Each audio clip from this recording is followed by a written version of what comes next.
backsliding. I was on fire for God. It's all or nothing. And so I came back and I read the scriptures, went to the university for evangelism. I was on fire for God.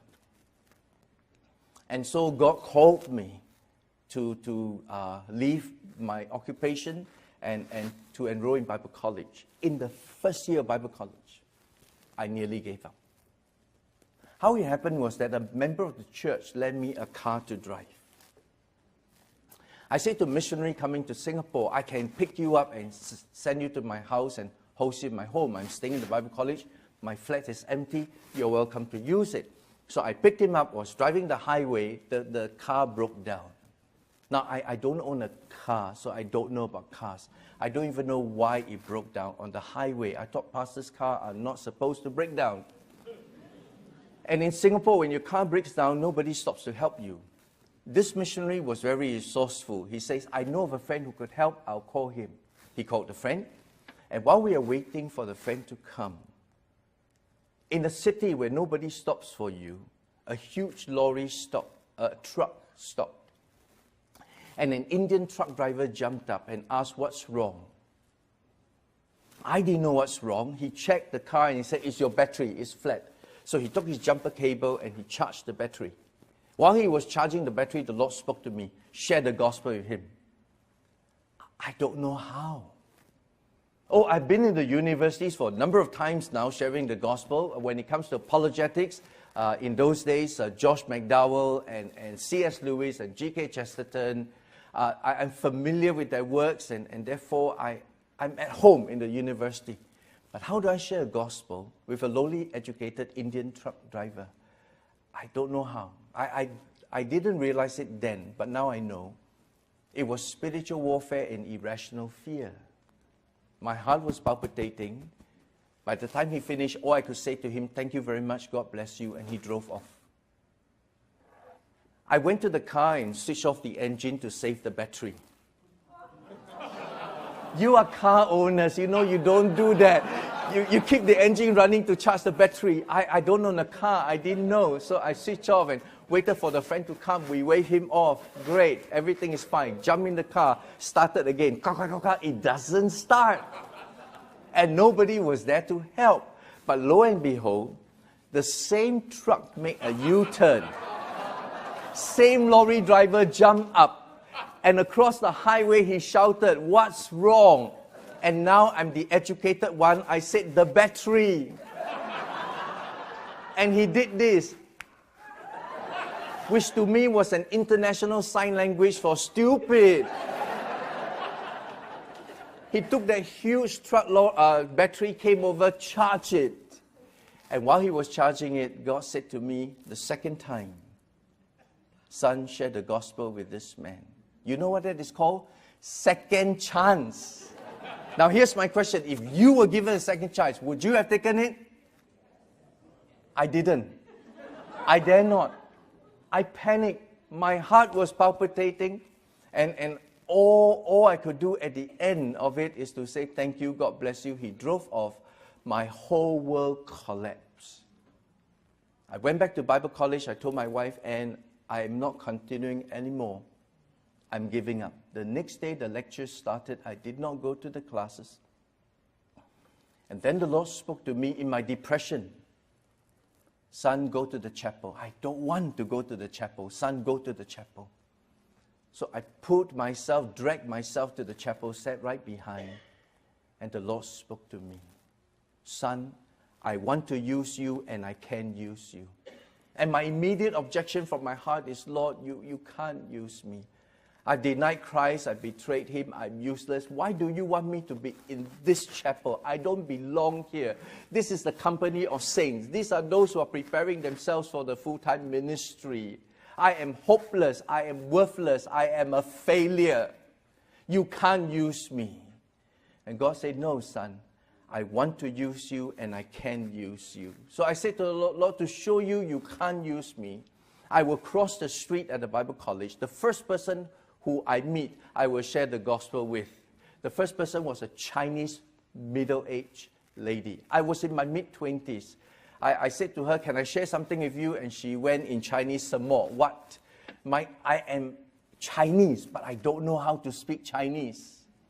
In school, my English has always been having a distinction, and my Chinese is always a failure. And I thought to the Lord, oh no, I'd rather have an Indian truck driver. But since I told the Lord, I just want to show you, you can't use me even if I'm willing, I shared with her the gospel in broken Chinese and broken Hokkien, which is the Chinese dialect, and perfect Oxford English. It was the worst sharing of the gospel in the history of the Christian church. And at the end of it, I asked her, would you want to receive Christ? And she said, yes. I couldn't believe it. Now my problem really starts. I don't know how to pray in Chinese. I have to say, come to the Bible college, get the Chinese-speaking student to share with her. I went back to my room and cried. And said, Lord, I'm sorry. I mistook what success is. I thought success is my strength, my intelligence, my training. Today I learned success is your strength, your grace, your empowering. I'm here, Lord. I'm available just to do your will. That's success. Just to do the will of God. So people, what is success? Success is stewardship. To fulfill the will of God, to please Him, and to walk in faithful stewardship. Good night, and have a very successful pilgrimage ahead. God bless you.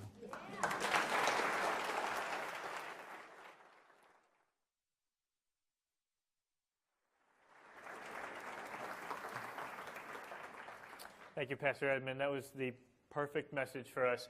As we begin this institute, I think one of the greatest temptations is to run ahead into good things rather than God things.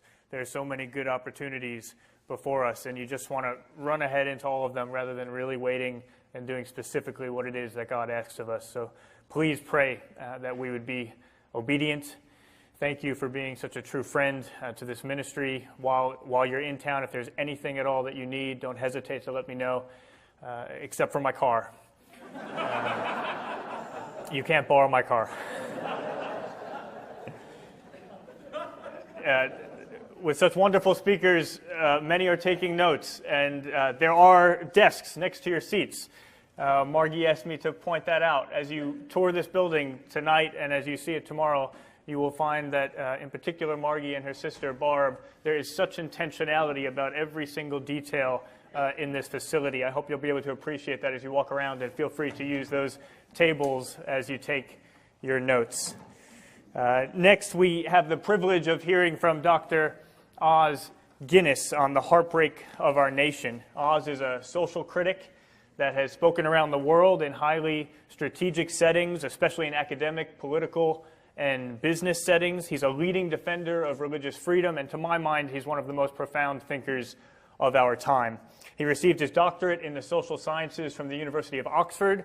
He's a senior fellow at the Oxford Center for Christian Apologetics, and he's the author of more than 30 books. Oz writes roughly as fast as I read. Recently, Oz tweeted this line. He said, "Be known for your love of people who disagree with you radically."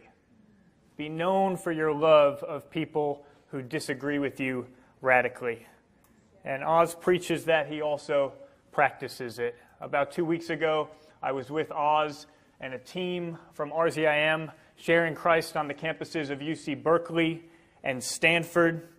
Oz's talks were masterful, but even more noteworthy were the hours-long conversations that he had with undergraduate students about the gospel, often starting early in the morning and stretching late into the night. One of those students, named Bailey, put her faith in Christ on the Friday after journeying with us throughout that week.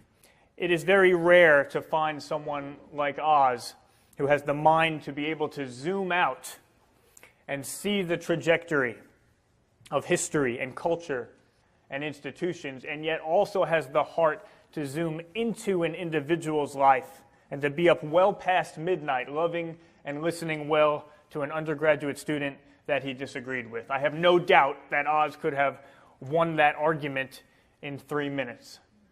But he wasn't interested in winning the argument. He was committed to winning the person. it is so appropriate to have Oz speak on the heartbreak of our nation, because I believe he truly understands both nations and hearts. Oz, it's an honor to call you my friend and my teammate, and please come share with us.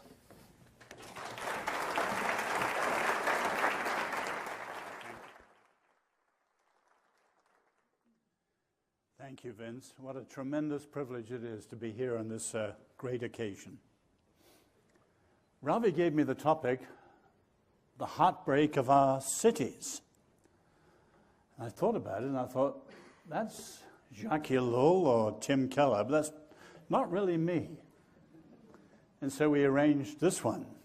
And I hope all of you watching around the world who are not American realize I don't do this out of chauvinistic reasons, speaking about America, but because there's so much at stake for the gospel in this country, which, for better or worse, at the present moment, is the world's lead society. Jenny and I came here in 1984 for 6 months, and 32 years later, we're still here. When we arrived in the middle of President Reagan's re-election, the slogan, which some of you remember, was "Morning in America." I remember arguing that actually it was late afternoon, maybe evening in America. But you can see 30 years later, the world, even that Americans knew then, has gone. One of you said to me in the reception that after many years abroad, you didn't recognize the country to which you've come back. The United States is suffering its gravest crisis since the Civil War. And there is no Lincoln in the land. And there's very little statesmanship. And many of the deepest answers don't delve down to the heart of the problem. And I believe we who follow Jesus, because of the past, but above all because of the gospel, have a unique moment to speak into this great country. I grew up in China. My family and I lived in Nanjing, which was then the capital, and in the Ming Dynasty had been the capital of the whole of China. In the 15th century, you could say China was the most advanced country in the world.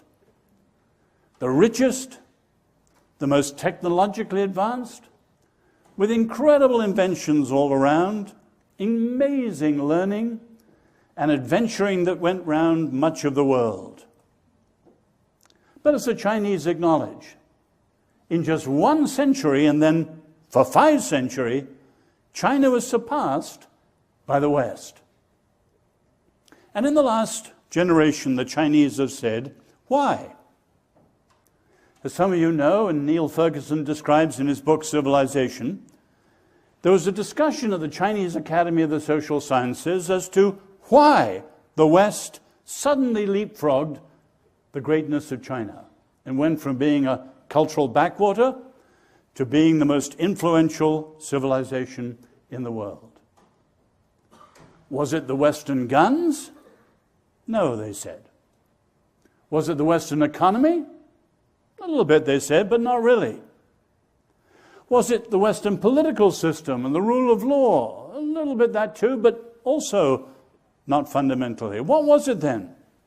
It was, in their words, religion, the Christian faith. Now, our Jewish friends immediately said, wait a minute. That happened in the 16th century. But the Christian faith had been around, dominant in the West, since the 4th century in Rome, and never, ever looked like rivaling any other great civilization. What was it? And the Jews pointed out, it was the Reformation. And through the Reformation, the rediscovery of so much of the greatness of the Old Testament. And many rabbis argue that Calvinism is as near to Judaism as you see in any branch of the Christian church. Now, this, as you know, is the 500th anniversary of the Reformation. Of course, it was a mixed movement. blind spots, contradictions, unforeseen consequences. But we can glory and thank the Lord for what the Reformation did for the church. The recovery of the gospel, the recovery of the scriptures, and the recovery of lay people. But we also need to think of what the Reformation did for the wider world. And you can see that many historians would say that the Reformation made the modern world, if partly despite itself. But what were the truths in the Reformation which so shaped the modern world? Two above all: calling, purpose, dynamism, entrepreneurialism, think of Max Weber and the rise of capitalism, and covenant.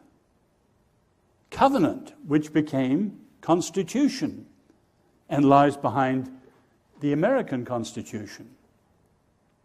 Now, many countries were shaped by the Reformation. Germany, Holland, Switzerland, Scotland, England. But this country is truly the land the Reformation made. And yet, all these centuries later, we can see the profound chaos in American culture today, and greater divisions politically, economically, socially, culturally, religiously, racially, as I said, that at any moment, going back to just prior to the Civil War. This country is in a grave crisis. Now, we haven't time, and this is not the place to analyze why. But let me just mention three features of where we are today, and then draw some conclusions in terms of our apologetics. First, there's no question that we're facing a decisive rejection of the founders and the founding. Not among all Americans, thank God, but among many of the intellectual elite. Why? Start with the founders' blind spots. Slavery, women, the Native Americans. There's no question that the silence in the convention in Philadelphia in 1787, the silence over slavery, was a deliberate Faustian bargain. If they had mentioned slavery, the southern states would never have signed on. So even many of those who on principle fiercely opposed slavery were silent. And the disaster was written into the Constitution. And racism has become the abiding curse of America, as things like class are in England and other problems elsewhere. And you can see that while there were times, say, under Martin Luther King, when the response to it was a Christian response, taking the Declaration of Independence as a promissory note and cashing it in for those who didn't receive its benefits earlier. Now, though, people using ancient grievances, which they themselves have not suffered, to stir up modern factions and rivalries and grievances, and the problems grow worse. The second way the founders were rejected was those who claimed to see through them. Quasi-Marxist nonsense and so on, that said this was their real agenda, the economic interests, and so on. And you can see from Charles Beard and downwards, many in the elites have done that again and again. And the third and very common way of dismissing the framers was to say they were brilliant in their time, but their times were those times and they're outdated. And you can see the whole notion of progressive politics from Woodrow Wilson down to Barack Obama, passing on the framers because they no longer apply. Or think of someone like Dean Acheson. The problem, he said, of running the United States is that we've got the Constitution of an 18th century farmers' republic dealing with global nuclear issues. In other words, impossible. And of course, for many Americans, they just forget the founders. I heard one Ivy League student who wrote the Declaration George Washington. Oh, no, wait, it was Abraham Lincoln. Oh, sorry, it was Winston Churchill.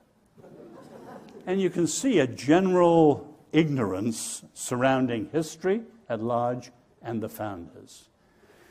We talk of Republicans in name only, but the tragedy is that America's become a republic in name only. And of course, the republic was grounded in the constitutional freedom which went back through New England to the notion of covenant. The second thing we can see, equally sad, is a bizarre adoption of alien ideas. Some of you remember when Timothy McVeigh was arrested after the Oklahoma City bombing.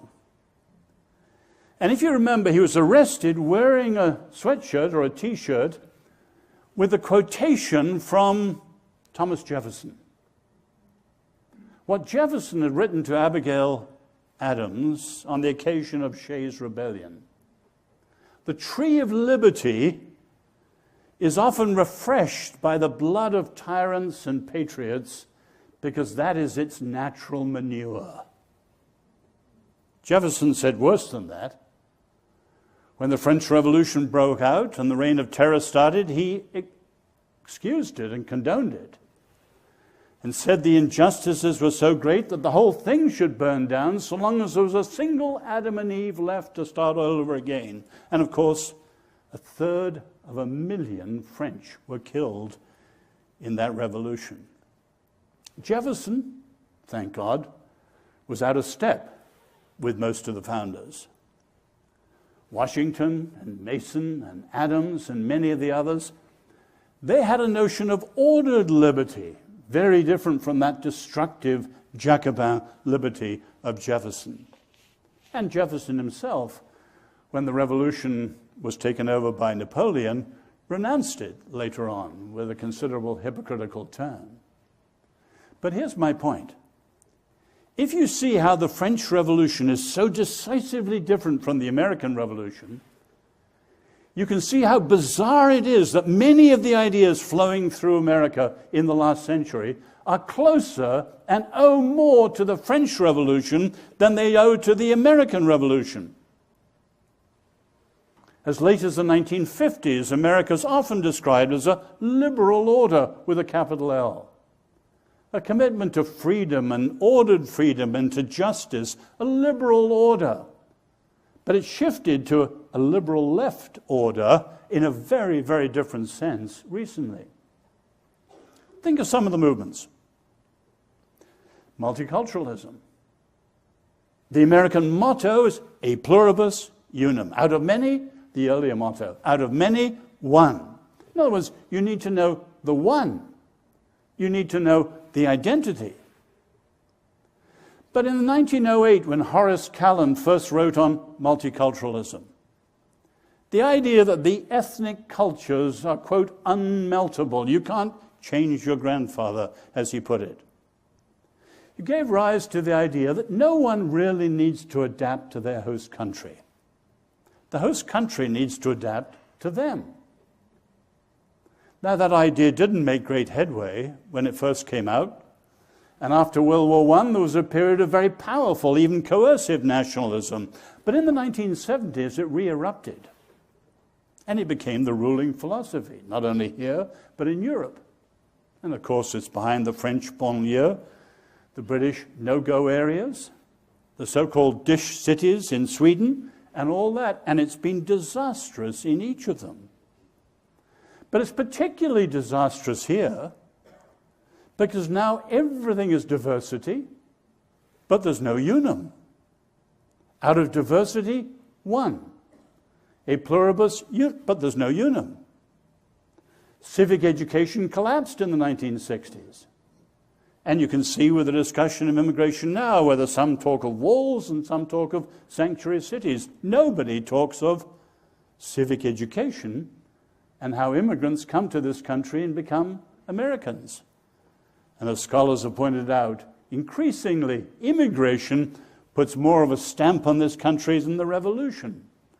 And many of the most important fundamental things are lost. Or take a second trend that's gone through. We look at the ravages of postmodernism, which RZIM has tackled in all sorts of ways. And particularly the way it's developed into what's called social constructionism. For the Stoics and the classics, and certainly for anyone who follows the Bible, there is a natural order, as we read in Genesis. God made the world a certain way. Heaven is heaven, earth is earth, male are male, female are female, and so on. There's an order, a created order. For the Stoics, a natural order. Not today. For the social constructionists, there are no givens, there are no rules, there are no limits.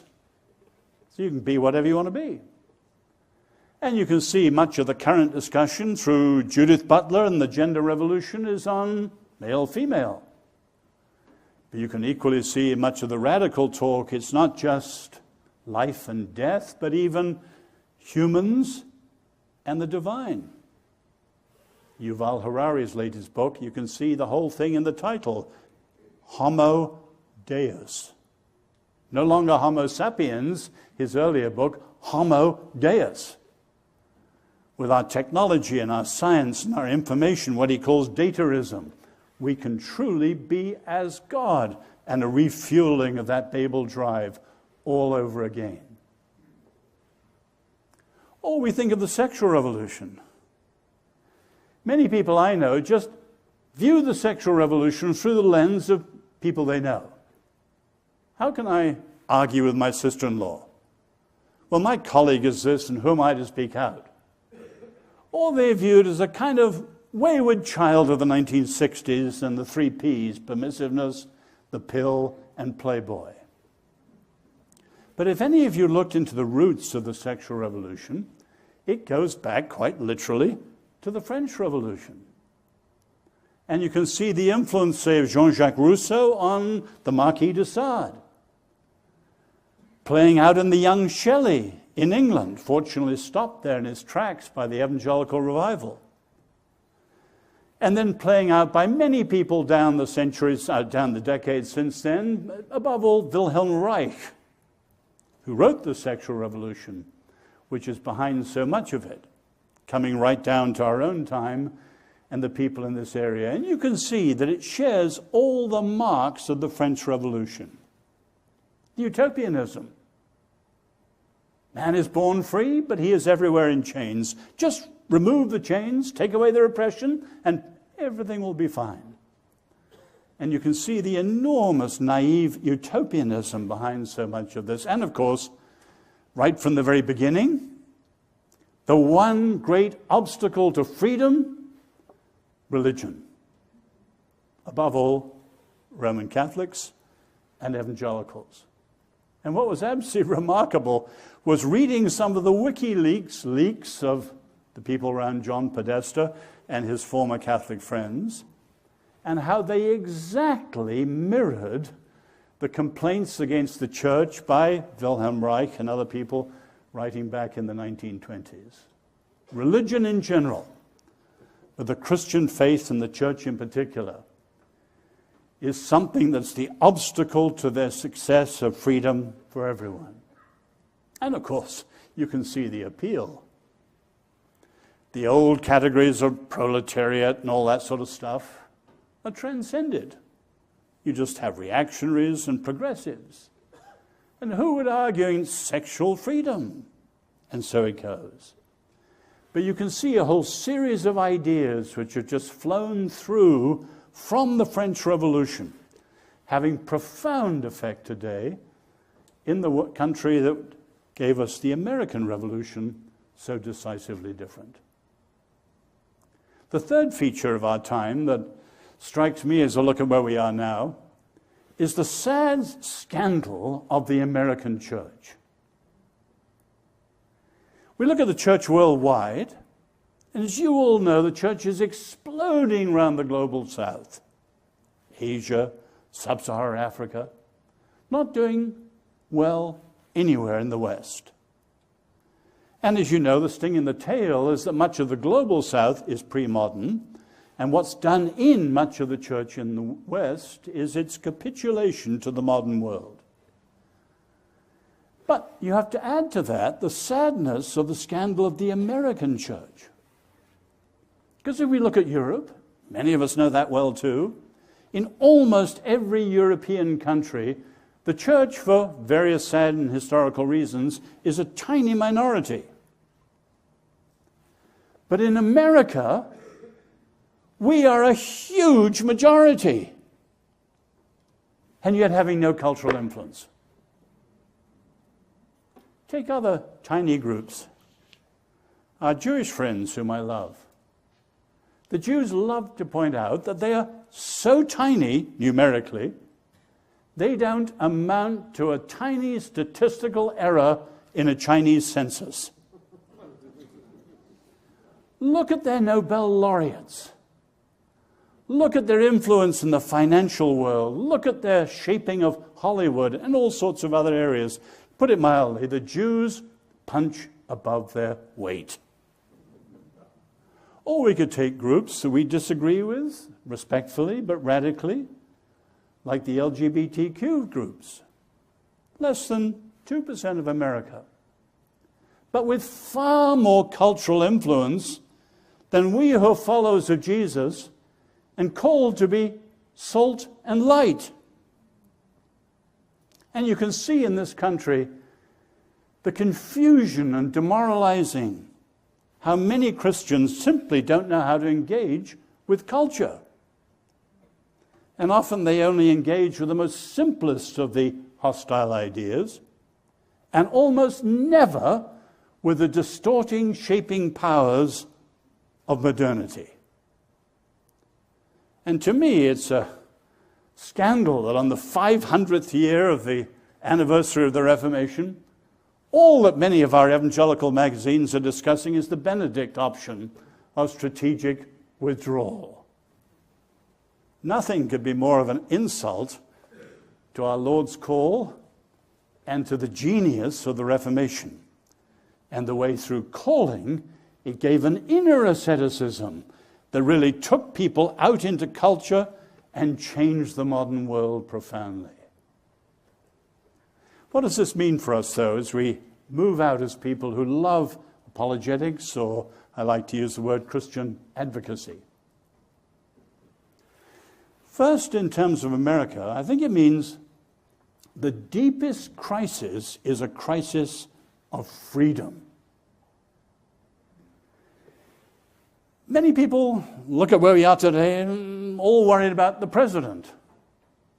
Yes. The president didn't cause the crisis. The crisis caused the president. But far beyond anything to do with the current administration, the problem isn't the Democrats and the Republicans, or conservatives and liberals in the traditional sense, or even the heartlanders and the coastals, or even the current trendy phrase, the globalists and the nationals. The deepest divisions go back to two very different ideas of freedom, one coming from the American Revolution, shaped by the gospel, and one coming from the French Revolution, shaped by the secular Enlightenment.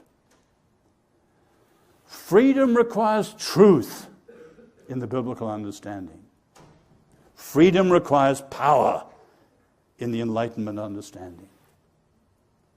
Freedom begins with the inner and moves to the outer in the biblical understanding. Freedom starts with the outer and is imposed on the inner in the French Revolution understanding. Freedom is both negative, freedom from, and positive, freedom for, in the biblical understanding. Freedom is only negative in the French understanding, and so it goes. Freedom always has to be within ethics and under the Lord and accountable in the biblical understanding. Freedom is absolutely a total, infinite, absolute freedom without any accountability. You have very, very different views of freedom. And I think today, we who follow Jesus, it's a sober moment to realize that we are the last great defenders, along with our Jewish friends, the last great defenders of a full, rich, deeply based human freedom. And whether it's atheism or many of these other views, they are denying things that are essential to it and leading countries as well as individuals towards disaster. The second thing to see, and I don't need to add to what Pastor Chan said so well, the crisis for the church is a crisis of faithfulness. He put it so well, I'll add nothing there. But one other point. The crisis for apologetics includes the element of the prophetic. What do I mean? Part of the glory of RZIM, for which I thank God, and it's one of the reasons that Jenny and I are so deeply committed to it and why I was attracted to it, is that it's not just theoretical, it's practical, as Vince was saying. Not just talking apologetics, but winning real people as well as arguments. But you can see in the world that we're in today, that means on the one hand being deeply personal and deeply pastoral. Because whether we're talking about freedom or the sexual revolution or anything, these are individuals who are caught up in the wheels and the machinery of all these great movements which are chewing people out and leaving them lonely and distressed and upset in all sorts of ways. Real people. So everything has to be profoundly personal and profoundly pastoral, as Vince was saying. But at the same time, there are big ideas, and they are capturing big institutions. And just as the prophets addressed truth to power, and truth to kings and to priests and so on, I think the people of God today have to be able to shift and know when we're talking to the individual in a deeply personal and pastoral way, or whether we're really addressing ideas which are crippling and undermining this great country. We need to have the prophetic as well as the personal and the pastoral to have a fully rounded approach to our culture at the present moment. What a time. What a time. Many of you heard me say that when I was at Stanford on one of the previous occasions, a student asked me, if you could be born in any generation except your own, which would you choose? I had no idea where they were coming from. All sorts of fancy answers flashed through my mind in the half second you have to think before answering. And being born in China, I thought of great Chinese dynasties. As an Englishman, I immediately thought of some of our great periods, including the 18th century of William Pitt and William Wilberforce. And of course, your own founding generation is quite extraordinary, even with their blind spots. But what came to me was, I'd like to be a member of your generation, I said to them. Because those under 40 are described as the crunch generation. In the sense that in our global era, many of the great issues of the world are converging to create an enormous crunch of problems which will need answering. Economic, technological, scientific, nuclear, environmental, you can name it. They will have to be answered in their lifetime if humanity is to sail forward calmly. And of course, as we look down to the future, singularity, post-humanism, artificial intelligence, the problems are compounding. What a time for us to live in. When I knew Francis Schaeffer well, he often used to love to quote Luther. And Luther's simple idea that if you fight the battle at any point in your time, except the place it's being fought in your time, you might as well not fight the battle. A lot of Christians, sadly, are simply missing out altogether. I thank God for Ravi and Margie and RZIM and these magnificent colleagues you'll hear from over the next 24 hours. And I praise the Lord for the provision of this magnificent institute. May it, along with the magnificence of Ocker and Oxford, really by God's grace, make a dent in the extraordinary times in which we're living. May we be, picking up from Edmund Chan, may we, like David, as it said in the book of Acts, serve God's purpose in our own generation, and then fall asleep.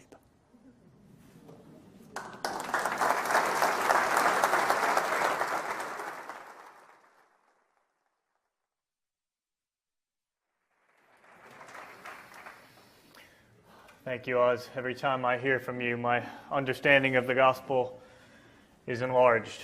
And so often the objections and the questions that we're dealing with today, as Oz knows better than anyone, can be traced back to ideas from 2 and 3 generations earlier. May we contend as a ministry today for ideas so that our grandchildren and our great-grandchildren can be living in a culture that looks different than the one that we're living in right now, and one that would be more favorably disposed to the message of Jesus Christ. Thank you so much, Oz. Our age has been called the great age of apologetics. This is something that Oz has written about. Modern technology and social platforms has allowed every question and every objection to be on our doorstep. It also gives us an unprecedented opportunity to answer those questions on a global scale. Right now, and in the next 24 hours, this event, these talks, will be heard by people in dozens of countries. And over the next year, we'll be having training events and programs at the Zacharias Institute for youth, for pastors, for business leaders, for artists in collaboration with our on-site gallery, Still Point, for emerging apologists, and not just for experts, but for anyone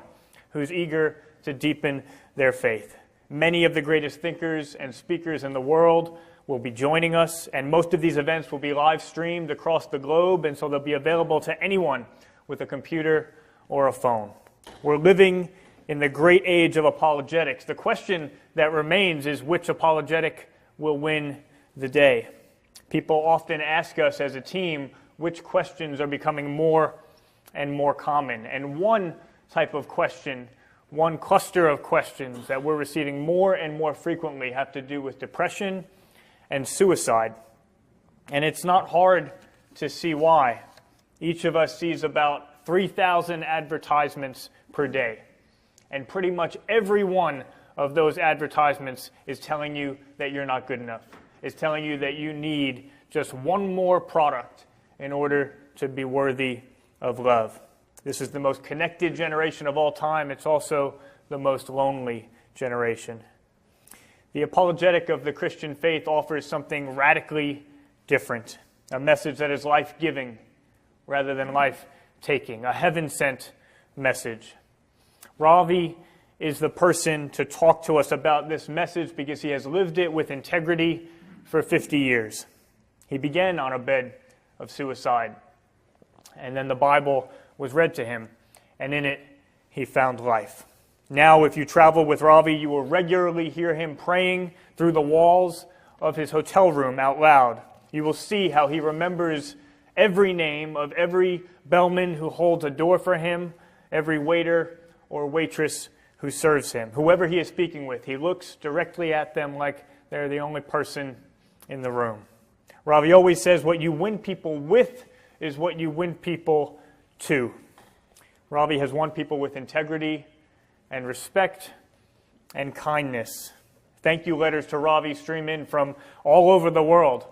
And they don't usually start by talking about how impressive his thoughts or his arguments were. They start by saying, thank you for the respect that you showed me. Thank you for the kindness that you showed me. Thank you for treating me like someone who mattered. The more you get to know Ravi, the more impressed you are with who he is. I personally have never met someone who, while being so successful at what they do, is so full of humility and grace. Dr. Ravi Zacharias is founder and president of Ravi Zacharias International Ministries.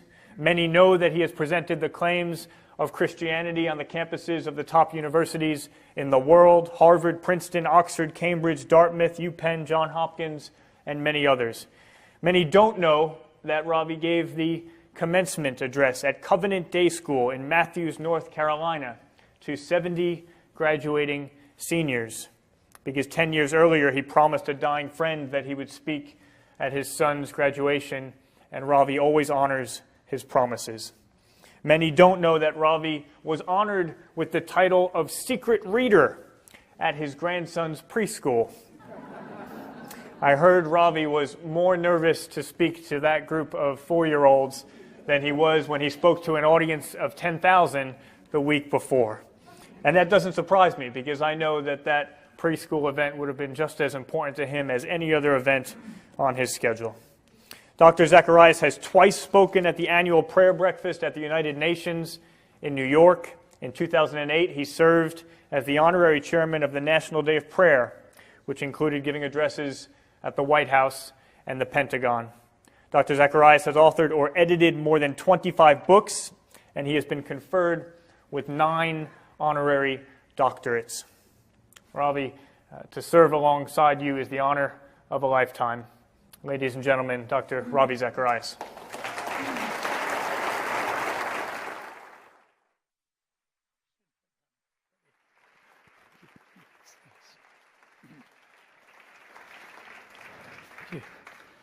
I leaned over to Margie and said, maybe I really should not speak. We've had a banquet already, and frankly, I feel I'm intruding almost like some rancid nuts after a huge main course that has been, I kid you not, I mean, listen to Edmund Chan and Oz. Oz asked Jenny to do me a favor. This is bad news and good news. If you predecease me, I would love your jacket, because I have a feeling those notes are pinned in there. He comes up here with nothing in his hand. And listen to that stuff that flows out of him. You know, Pascal sewed his testimony into his jacket. So maybe you've got some notes in there. I don't know if he wears any other jacket. That's the only jacket I've ever seen him in. And so there has to be something to that jacket. I think my colleagues will agree with me. Absolutely amazing stuff. And thank you so much for what it is you shared. Oh, it's amazing what God's done for you, through you. He's only a few years older than I am, but when I was a young undergraduate, I was reading his stuff then. And, of course, greatly influenced by the famed Francis Schaeffer, has carried on that light and that legacy to analyze. But he doesn't just analyze, he gives a prescription. So thank you, Oz, for coming, and thank Jenny for sparing you. You mean an awful lot to the team. Edmund, what a delight to have you, my friend. This man has been an encourager for many, many years and really inspired me along the way. I don't think a week goes by but that I get either a verse or a line or two from him to just thank us for our friendship that we have. And as you've ministered today, you've said a lot that we need to follow and emulate. God bless you, and please thank Anne for sparing you for this long journey. He flies back tomorrow all the way to Singapore, and that's I follow him 2 days later. I've just come back from the Orient and heading on to Malaysia just the day after tomorrow myself, moving on to do some meetings in Kuala Lumpur and Kota Kinabalu, so we sometimes pass each other in the air. Nice to see you all. So nice to see Danny and Shireen. What a wonderful privilege to see you guys, our Syrian friends, both studying at Liberty now, Shireen entering her doctoral work, and in an amazing pursuit of knowledge and apologetics. So many parts of the world are represented here. We'll take a few moments to recognize you tomorrow. But this is a dream unfolding. Well, these are only bricks and mortar. In fact, the gentleman who helped us procure the building is here today too. The architects are here. Those who helped us with the furniture and the furnishings, they're all here. Thank you to all of you for all that you've done to make this possible. And we'll say a word about them tomorrow as well. Those who worked hard for this. And I know some of you are flying out overseas. I just want to thank you for your contribution. Halfway through the mark, I was joking and telling my team, when you finally own this building, just dig a plot at the back here, because it's going to take me with it. You may as well put me 6 feet under. I'm doing everything I can to make this possible. But here it is, a reality because of your kindness, your generosity. All of you were involved so much in this, and a handful who couldn't be here.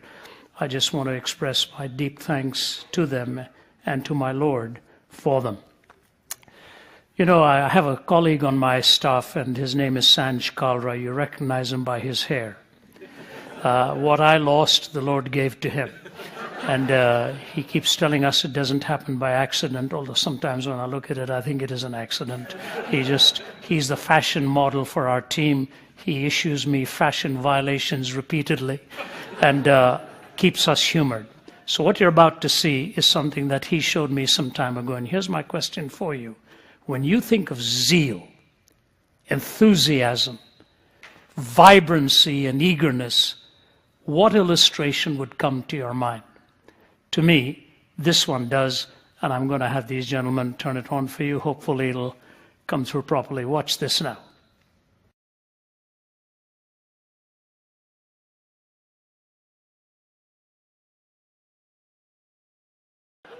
That is hilarious. The guy's droning on and on, you know, saying this boy's waited a long time for this. And so the little guy says, just do it. And yet his head buried in the water. John the Baptist would be very, very proud of him. So when I think of zeal now, that's the picture that comes to mind. And I've given Sanj due credit for giving that to us. The message is heaven sent. That's really what I want to talk about. And frankly, so much has already been said, some of the material just like that, which I want to reinforce to you. But in the Gospel of John, I want to read for you the first 13 verses. Listen to them. In the beginning was the Word, and the Word was with God, and the Word was God. He was with God in the beginning. Through him all things were made. Without him nothing was made that has been made. In him was life, and that life was the light of men.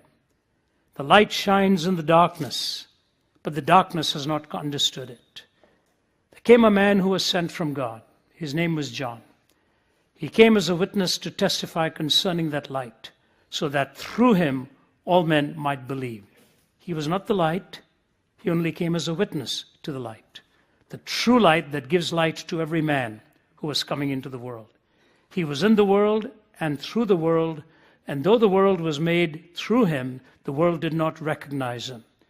He came to that which was his own, but his own did not receive him. Yet to all who received him, to those who believed in his name, he gave the right to become children of God. Children born not of natural descent, nor of human decision, or a husband's will, but born of God. And as I was reading that text while I was overseas a few days ago, I thought that verse there, that verse 13, so much like the virgin birth itself. Children born not of natural descent, nor of human decision, or even a husband's will, but born of God. Merrill Tenney, the famed professor and scholar of years ago, gives an introduction to the Gospel of John that is riveting. It made an impression upon me in my undergraduate studies, and I found the book dished out where I had underlined it. And I want to read for you 2 or 3 paragraphs of what it is Tenney says about the Gospel of John. There are themes that emerge: light, darkness, belief, unbelief, reasoning, logos, argument, and the beginning that God himself could only explain. But there are 2 other themes that actually emerge, and that is the fact that this message is heaven sent, and he was a heavenly sent messenger to bring to us this message, and that you and I are now those witnesses. The idea of a martyr, the martyrion, is the concept that keeps emerging. But listen to what Tenney says in 2 or 3 paragraphs. There are 2 aspects in this story, because there are 2 aspects to the person of Christ, the human and the divine. As a portrayal of human struggle, the Gospel of John is a deep tragedy. All the worst of human passions and behaviors, all the utmost of human suffering and failure are adequately set forth. Jealousy, avarice, hatred, envy, lust, duplicity, disloyalty, ingratitude, stupidity, brutality, hypocrisy, spite, and every other evil motive or quality are illustrated in the actions of this drama. Conversely, unselfishness, generosity, kindliness, purity, honesty, sincerity, and self-sacrifice may also be found. Apart from divine intervention, as in all great tragic literature, evil would triumph, and in the crucifixion, the tale would have ended sadly and disappointingly. More than this, the tragedy is ironical. The more humanity struggles against evil, the more deeply it gets involved in it. For instance, Peter avowed that he would never forsake his Lord, but that he would lay down his life for him. The exact opposite occurred. In the life of Jesus himself, irony is apparent. Although he was virtuous, he suffered all possible indignities. Majestic, he died in ignominy. Powerful, he expired in weakness. Particularly is this fact illustrated by his claims as they contrast with his end. He claimed to possess the water of life, but he died thirsting. He claimed to be the light of the world, and he died in darkness. He claimed to be the good shepherd, and he died in the fangs of wolves. He claimed to be the truth, but was crucified as an impostor. He claimed to be the resurrection and the life. He expired sooner than most victims of crucifixion usually did, so that Pilate was amazed. Strangely enough, the culmination of his career seemed to give the lie to its intended meaning. If the greatest exemplar of righteousness that the world has seen became a helpless victim of evil, then supreme tragedy is the burden of the Gospel of John. But from the divine perspective, the fourth Gospel is not tragedy, but triumph. The plot reveals victory of life over death, of love over hate, of light over darkness, and of the spirit over the flesh. The true culmination is not in the crucifixion, but in the resurrection. Unbelief does its worst at the cross and halts there. Faith holds on to the resurrection and so becomes victorious. The divine word has not triumphed by being revealed in contrast to the world as a mystic vision untouched by the sordid realities of life, but rather by undergoing the worst that life could do and by rising above it unscathed. Nor is this vision splendid only in a dream by which men delude themselves into thinking that they triumph over the world, though actually they do not. Its call to faith produces a new practical reality for daily living. What an incredible introduction to the gospel given so many decades ago. That it seems to end in tragedy, yet through the eyes of faith and the knowledge of the gospel writers, there is victory that doesn't circumvent or get aside all of these debauched expressions of the human mind, but they go through it and comes out triumphant on the other side. You see, it's not in spite of the dark mystery of evil, said James Stewart. It's through it that God actually triumphed and conquered. And so as we look at what it is that God is calling us to do in a time like this, I think of that famous essay of F.W. Borum, The Candle and the Bird. And he talks about in these terms. He said, you know, if you turn the light out of a candle, you extinguish it, there is darkness. He said, but if you frighten a bird, it'll go and sing its song on another bough. He said, the gospel is more like a bird than it is a candle. You cannot really extinguish it. You push away and resist the Holy Spirit, he will go and do his work in another part of the world. And you see this happening repeatedly in history.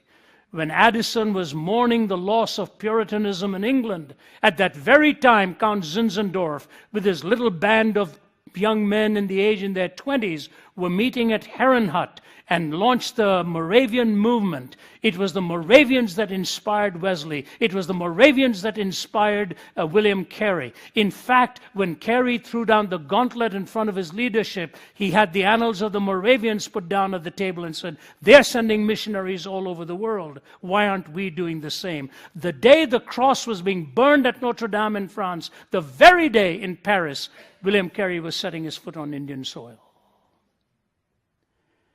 And there he baptized Adoniram Judson, who went on to Burma. And then his wife translated the Bible into Thai, and the Burmese Bible and the Thai Bible came about just through the Judson family, and it was through the inspiration again of Kerry. The bird is singing its song in many parts of the world. We are not extinguishing the candle. We are just watching what the bird is doing, and in the different boughs of the world that it is singing its song. How does this happen? How does this come to be? It's going to be my privilege to speak in a few parts of the world at the 500th anniversary of the Reformation, which was so ably mentioned here by Oz a few moments ago. Just think about it. 500 years have gone by. And Martin Luther took his stand and said that unless through Scripture he could be challenged and be proven wrong, he would not recant. But I want to point out a real nuance in that Reformation movement. We know there were many, of course, Wycliffe was the morning star of the Reformation, then there was Huss, then there was Savonarola, and then there was Calvin and Luther and Zwingli, so many of them like a tidal wave moving and changing history at that time. But it was 1973 when I was in East Germany with John Warwick Montgomery, who was doing a Reformation study tour. I remember walking to the Castle Church there, standing outside the door. It was in the days of the Cold War, and very predictably, being December, it was foggy and cold and clammy. And I stood in front of the Castle Door Church and wondered, what must have been like for that man to come and nail those 95 theses to the door, beginning with the words, out of zeal and love for the elucidation of the truth, the following theses will be debated. Out of zeal and love for the elucidation of truth, the following theses will be debated. There's a book written about Melanchthon, who was the theologian of the Reformation, and it's called The Unrecognized Reformer. See, it was he who pointed to Luther that the word penance really meant repentance. It was he who graduated from university in his teens. He went in at 13, graduated by 16. In his early 20s, he was a professor of theology at Wittenberg. In his early 30s, he wrote the Augsburg Confession. Martin Luther describes himself in contrast to Melanchthon. I am rough, boisterous, and stormy. I am born to fight against innumerable monsters and devils. I must remove stumps and stones, cut away thistles and thorns. But Master Philip comes along gently and softly, sowing and watering with joy according to the gifts which God has so abundantly bestowed upon him. Melanchthon said of Luther, if there is anyone whom I dearly love and whom I embrace with my whole heart, it is Martin Luther. And the biographer says this about both of them. By his fiery eloquence, his genial humor, and his commanding personality, Luther commended the Reformation to the people.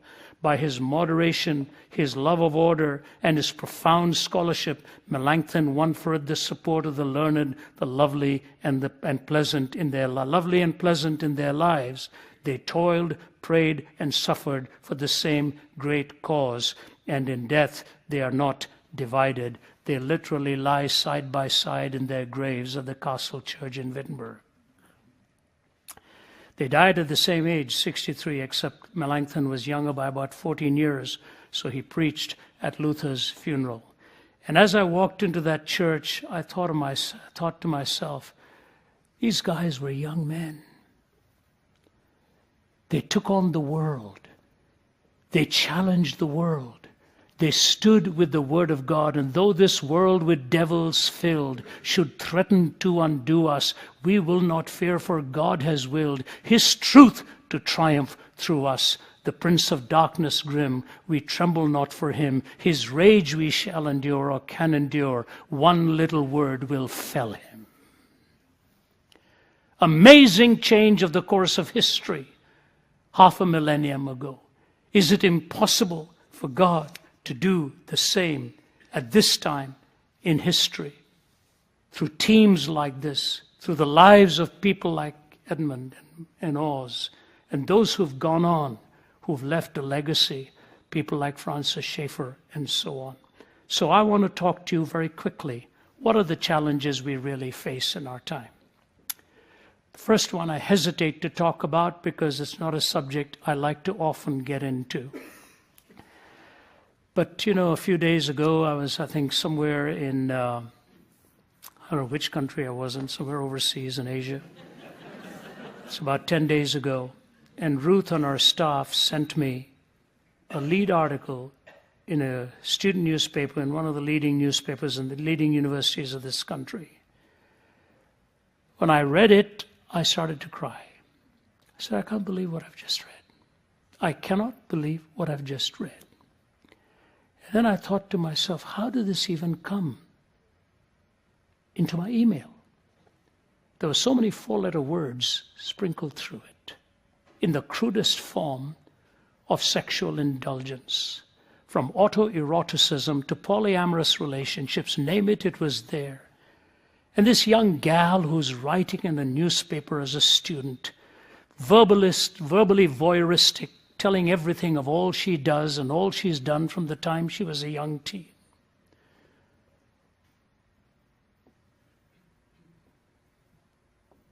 Say to yourself, is this what our education wants to be talking about? Is this it? Is this why you go to a university to graduate with letters against your name? To tell everybody all the struggles you have in your private world, only not talking about his struggles, but in a cavalier way of indulgence and sexuality.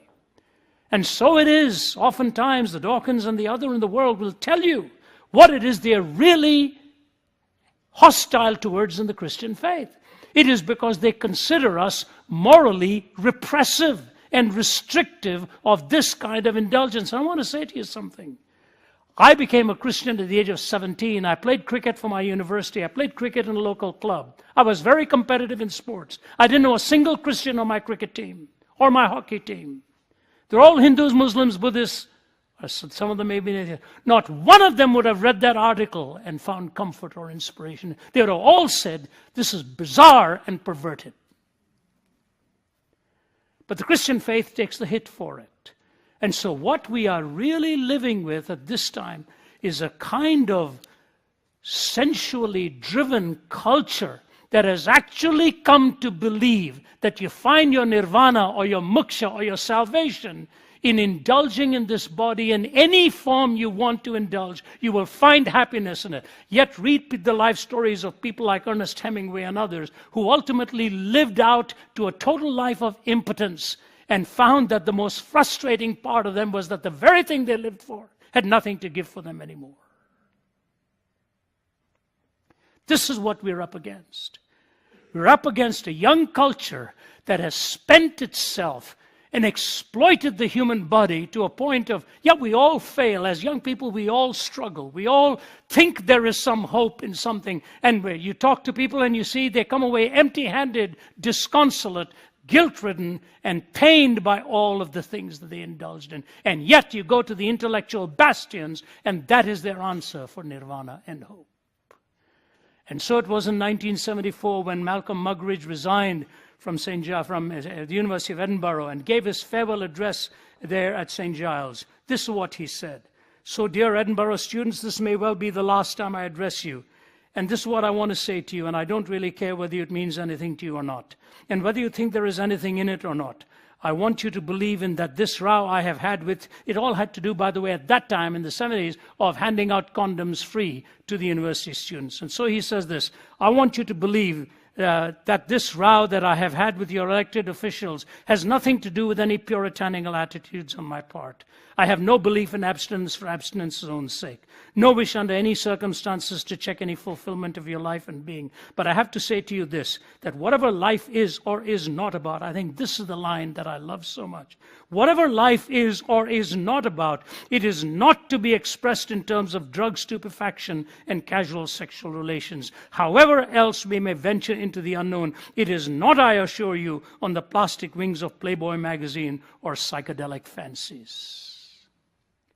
This was a man who'd lived on the other side of the tracks and is telling the young, it's not where you're going to find it. Whatever life is or is not about, It's not about casual sexual relations and psychedelic fancies. And yet we've got a whole generation moving in that direction. All over the world. One of my favorite professors in my graduate days was Carl F. H. Henry, one of the most brilliant theologians, American theologians of years gone by. I remember in one of his books he said this, and I wondered, wow, this is something for Henry to be saying it. I wonder why he's saying it this way, but he did. He said this in his book, Christian Mindset in a Secular Society. Biblical truth, transcultural as it is, has an indispensable message for contemporary culture. It addresses modern learning, modern ethics, modern political, economic concerns, and all the idolatries of our polytheistic society. It proclaims the gospel to a generation that is intellectually uncapped, morally unzippered, and volitionally uncurbed. Those who consider the latest fads permanently in will, of course, dismiss the Christian message as the last hurrah of an antiquated outlook. They reveal their sickness of soul by derogating terms like morality, piety, family, work, patriotism, born-again, evangelical theology. Christianity they dismiss as a kind of middle-class hedonism, declaring it intellectually inadmissible. They meanwhile espouse a life that neither reason nor conscience or spirit can support or condone. Repression of sensuality or self-gratification they call psychotically abnormal. Subordination of the flesh they leave to medieval monks or consigned to the future resurrection. Affirming sexual pleasure to be the supreme good of a life of unending revelry, they waste away into ethical ghosts and skeletons. So it is. So who we got railing against our president? Hollywood. Hollywood has hardly been a symbol of puritanical virtues. The only time they criticized too much violence on the screen was when Mel Gibson's movie came about on the crucifixion. They said that was too violent. That was the first miracle that movie attained, by the way, getting Hollywood to think it was too violent. Wasting away into ethical ghosts and skeletons. We are living at a time where our children and grandchildren are going to be told they make their choices on all of these matters. There are no absolutes, nothing at all to which they need to get anyone else's advice or permission. There is the indulgence of the physical. But there is then the seduction of the intellectual. What has happened is not so much that people are driven in this direction. We all struggle, we face these issues, I realize that. But the intellectuals today have railroaded this thing and commandeered relativism into a camp where anybody who believes in any norms and any absolutes is considered unfit for contemporary society. That they are dinosaurs. They ought to be gotten rid of. And yet I'll tell you what, our team will tell you when we go out there and speak, and even on these matters, the young people, especially the young women, are listening with riveted attention. They know what you are saying is right. They just don't seem to have the power and the will to honor that. I remember two young gals at one of the leading universities. Vince was with me. He'll remember this very well. The gal came up right up to the platform and she was asking her question, and we knew what her question was and what her lifestyle was and what she was driving to. But she was extremely respectful. She had gained our respect in the process and was raising her question. And I could see the tears going down her face as she was asking her question about her personal struggle. And Vince did a marvelous job after I finished answering. And then she asked if she could come to the back and speak to us, she and another young gal. And there they were with tears running down their face, admitting to what it was that their real battle was. And then paid us the great compliment and said, would you two men mind if we took our pictures with you? And there they were, standing next to us, of a completely different worldview, completely different habit in life, knowing that they didn't have the answers, but desperately needed it through Christ, as we had the privilege of praying with them. This intellectual hijacking of hedonism today and giving it some credibility. So you've got the marvelous minds in all these halls of learning who are so relativistic and hedonistic in their pleasures and so anti-Christian in their approach. Paul Johnson, in his book Intellectuals, probably overstates it somewhat but he makes this point. One of the principal lessons of this tragic century, which has seen so many millions of innocent lives sacrificed in schemes to improve the lot of humanity, is beware of intellectuals. Not merely should they be kept well away from the levers of power, they should also be objects of particular suspicion when they seek to offer collective advice. Beware of committees, conferences, and leagues of intellectuals. Distrust public statements issued from their serried ranks. Discount their verdicts on political leaders and important events. For intellectuals, far from being highly individualistic and nonconformist people, follow certain patterns of behavior. Taken as a group, they are often ultra-conformist within the circles formed by those whose approval they seek and value. That is what makes them en masse so dangerous, for it enables them to create climates of opinion and prevailing orthodoxies, which themselves often generate irrational and destructive course of action. Above all, we must at all times remember what intellectuals habitually forget, that people matter more than concepts and must come first. The worst of all despotisms is the heartless tyranny of ideas. It was the French philosophers, the French intellectuals, who drove ultimately till splendor rode hard, or till victims were riding hard on the backs of splendor and so on, and might became right, and all of the words and the guillotine and all that came about on the heels of so much intellectual rejection of the absolute and the value of ultimate human life. And so we have the attraction of the physical, the seduction of the intellectual, which brings me to my closing here. We really have to have three very simple responses. They have been addressed. So I'll just mention the first two and apply the third. In our mission, why are we here? Why are we here? What does this organization exist for? Why do our churches exist? What is my life amounting to? Why does RZIM exist? As it turns out, within a few days, I'll be celebrating my 71st birthday. Entering your 7th decade of life is a grim reminder that you're closer to the finishing point than to the starting point. You recognize the years have gone by so quickly. So I ask myself the question, what is it now I want to focus upon? There's something within me that prompts me to say, your work is done. Your work is now done. You have labored hard for over 4 decades in the vineyard.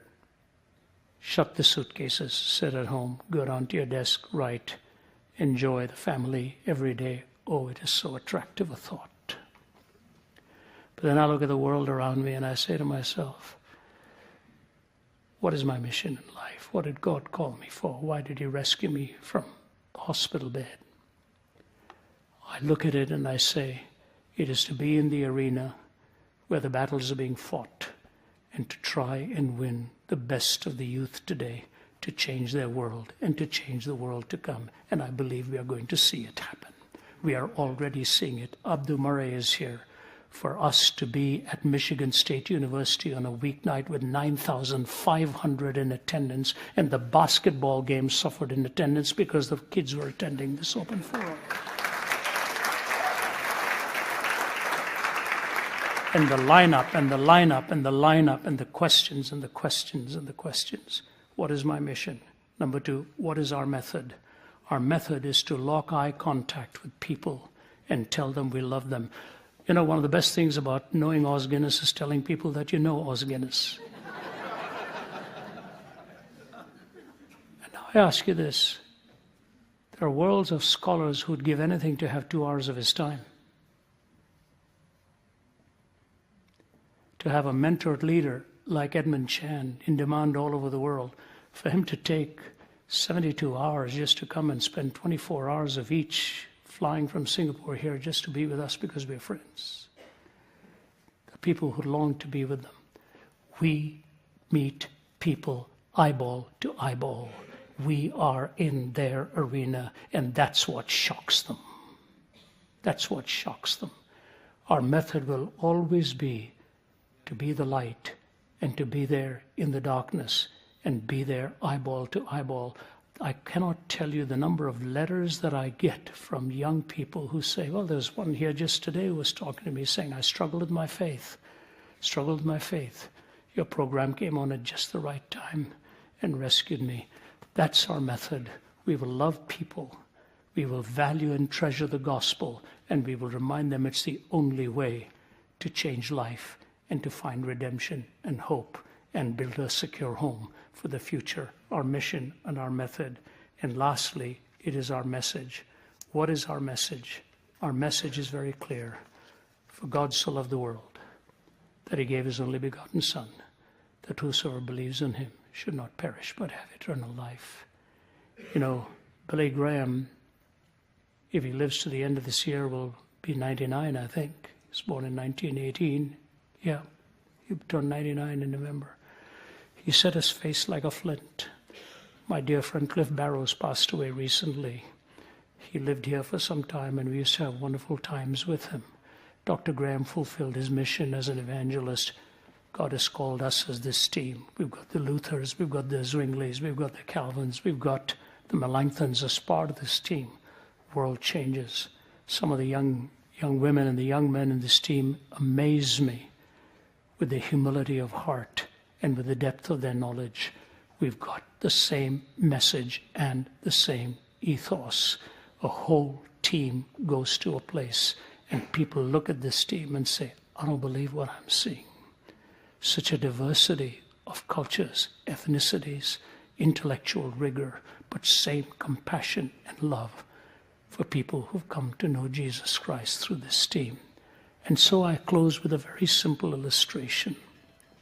This building is great, and we look forward to thousands coming through it. I will hardly be here except when I'm here to teach. I'm gone most of the time.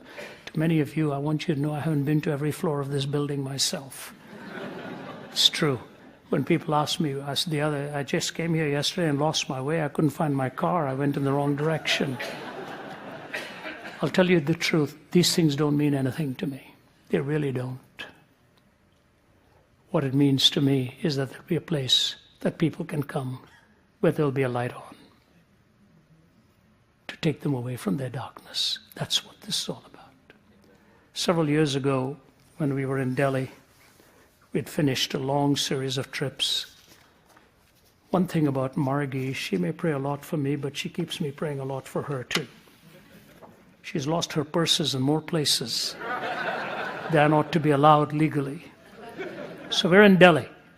We're taking a 1 a.m. flight, and about 10 p.m. at night, she's getting ready, and she says, I can't find my purse. I said, you got to be kidding me. I said, when did you last see it? She said, I don't remember. She said, maybe when we were out shopping in the afternoon at 3 o'clock. We ate at a roadside cafe in Delhi at 3 o'clock. And that was the last she'd seen it. It's now 10 p.m. in Delhi, and we've got to catch a flight. She said, my papers, my passport, everything is in there. That's right. You're talking about, So we get into my friend's brother. I said, take me to Connaught Place. He said, what? He said, they close about 8 o'clock. They're all gone. I said, take me to Connaught Place. So we get into the car because we're going to go to the airport from there. Why? I don't know. She didn't have her papers. So we get into the car and we're driving, and we arrive in this dark street called Janpath, which means the path of the people. There are hundreds of shops back to back, all in darkness. Everything in darkness. And my heart is beating. And we arrive closer and closer to where this roadside cafe was. I said, drop me off here. So I get off and walk about 20 paces, and there's a tent wall. I open that and I look, and there's a light on. I said, I don't believe what I'm seeing. So I walked over towards that light, and he stood up. He said, Saab, aapke liye thehar rahe hain. Sir, I've been waiting for you. He said, 3 baje se thehar rahe hain. I've been waiting for you from 3 o'clock. He said, we ran after you, but you got into a taxi and went. Mem Saab, madam left her purse. I said, I know. He said, because of what was in there, I knew you would come back. I said, I'm amazed. said, thanks for leaving that light on and staying here. I said, what can I do for you? He said, just one thing. I said, what is that? I thought he was going to ask me for money. He said, just write me a letter that this was lost in my restaurant, and you came back 7.5 hours later, and I was here waiting for you, and you found it. That's all I want from you. Next year, we went back to Delhi. I went to that restaurant, and behind his little chair is my letter pinned on that. He had the light on in a very dark situation all around us. What hope a little light can give when what you've lost is very precious for you to find. RZIM will keep its lights on. We will have a light on here in a dark world that's sensually driven, that's intellectually gone wrong. But the fact of the matter is we know what the mission is, we know what the method is, and we know what our message is. But without you, we can't do it. And you are a living proof of why it is we are all here even tonight. May God richly bless you. And I just want to close by saying this. The most important aspect of this event was not this building. It was for us to find the right leader. And when Vince and Joe accepted our call, I knew the deal was closed. I had to get Michael's permission because he's a strong force at Orca with Michael and Amy Orr Ewings. So Michael, thank you so much for sparing Vince and Joe. They're going to be an amazing bright light in this place. Tomorrow we'll have a time of prayer for them and their whole team. But to know that somebody like the Vince is at the helm gives me the greatest peace and the greatest fulfillment to know that a young man of his caliber, his intellectual rigor, and his passionate heart for evangelism will be directing the program from here. That is almost like a father and son's heart relationship, to know that it'll be in good hands. So we need to pray for them, that they will stay the course.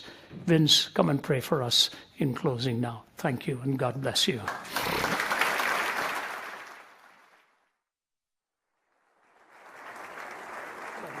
Love you.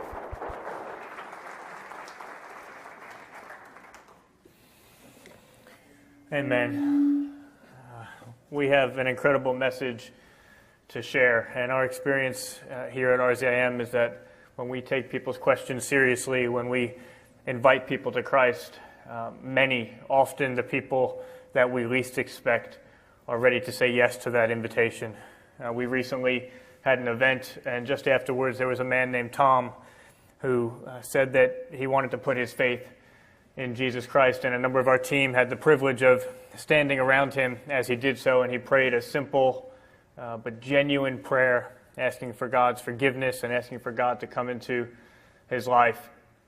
And right after he had prayed that prayer and he opened his eyes, the very first words out of his mouth were, "I have always had to wear a mask, but now this is the first time in my life that I can take off that mask and I can be fully myself and I can be fully alive." And no theory can do that. No worldview can do that. No product can do that. Only Jesus can do that. Let me just return as we end to the question we began the night with. How many of our neighbors, how many of our friends, our co-workers, how many of our family members would join us in Christ if we took their questions and objections seriously and we invited them into the message of forgiveness and grace that Jesus offers? Let's find out. If you're a Christian, is there anyone in your life whom you've never invited? And if you're watching tonight and you're not a Christian and you're not confident of where you stand with God, let me invite you. Let me invite you into the life that you were made for. Let me invite you into the great purposes and plans that God has for you.